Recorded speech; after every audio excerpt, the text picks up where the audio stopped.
Sebuah kasus yang mengerikan pernah menghebohkan media sosial. Di beberapa bulan yang lalu kasus itu terjadi di distrik Malaka, salah satu kota di negara tetangga. Kejadian itu bermula saat seseorang menemukan beberapa potongan tubuh yang berada di parit tempatnya bekerja. Dirinya kemudian melaporkan atas penemuan potongan tubuh tersebut ke pihak instansi terkait.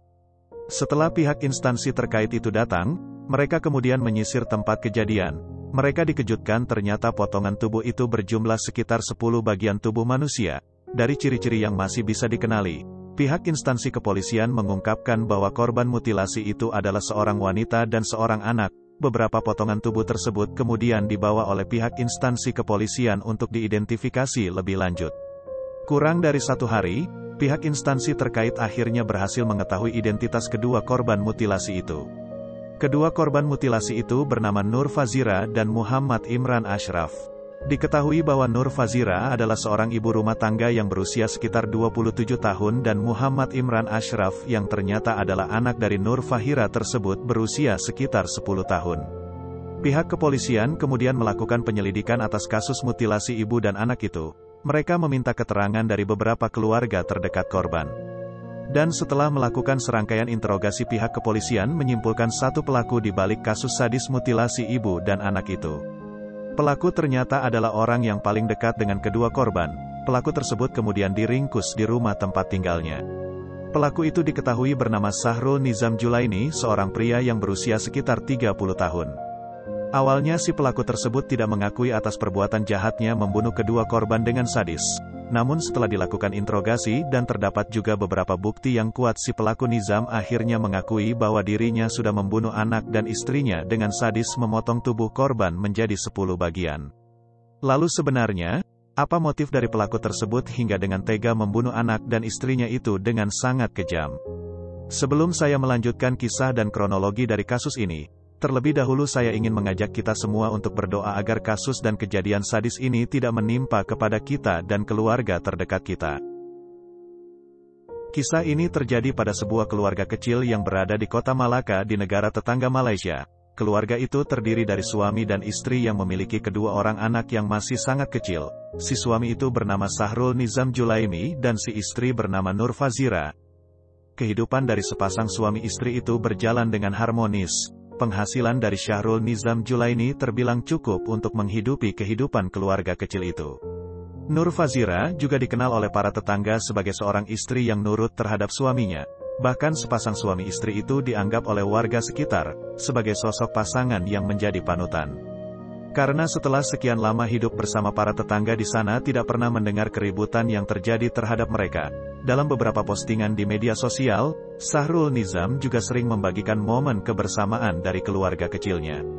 Sahrul Nizam juga kerap membagikan foto dirinya bersama istrinya dengan kata-kata yang romantis.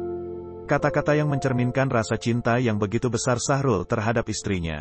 Dan pada postingan yang terakhir di media sosialnya juga, Sahrul Nizam Julaini mengucapkan selamat atas hari kelahiran dari sang istri.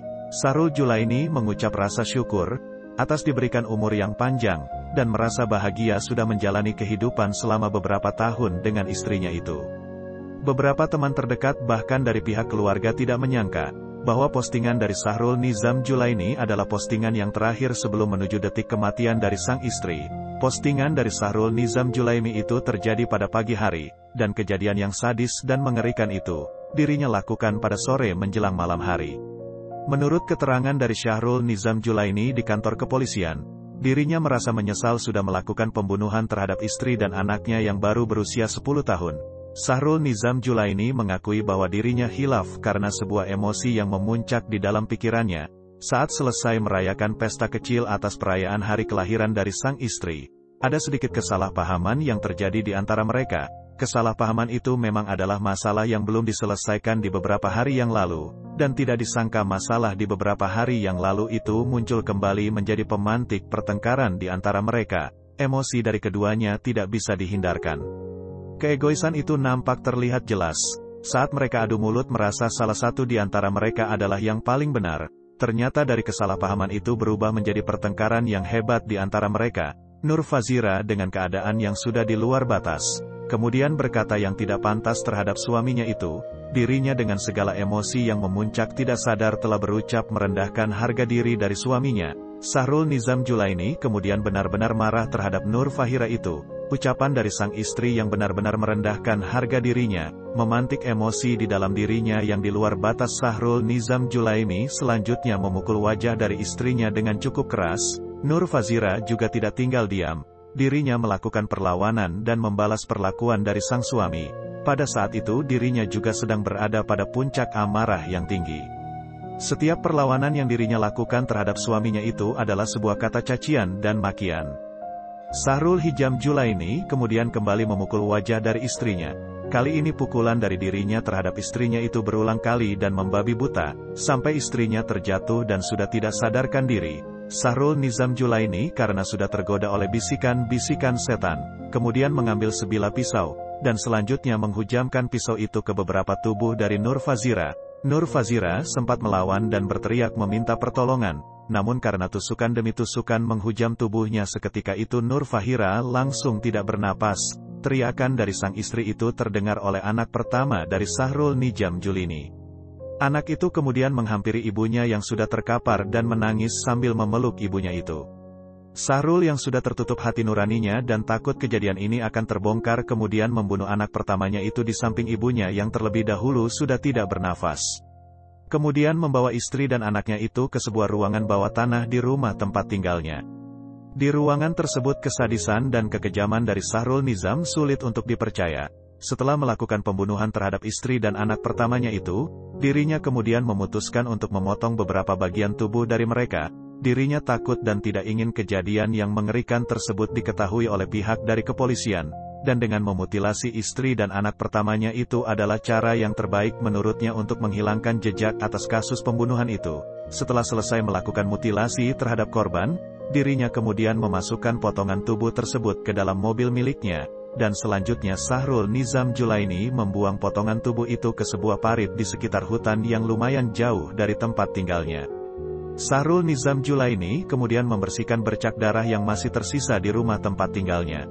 Walaupun dirinya merasa menyesal atas pembunuhan tersebut, namun dirinya juga tidak ingin berada di dalam penjara. Sahrul Nizam Julaini awalnya sangat percaya diri atas strateginya memotong beberapa bagian tubuh dari istri dan anaknya tersebut tidak akan ketahuan oleh pihak kepolisian. Namun setiap kejahatan, sehebat apapun ditutup-tutupi pasti akan terbongkar juga pada akhirnya.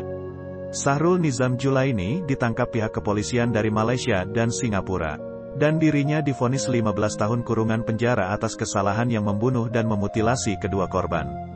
Hukuman yang dianggap sangat ringan pada sebuah kasus yang sebenarnya sangat mengerikan.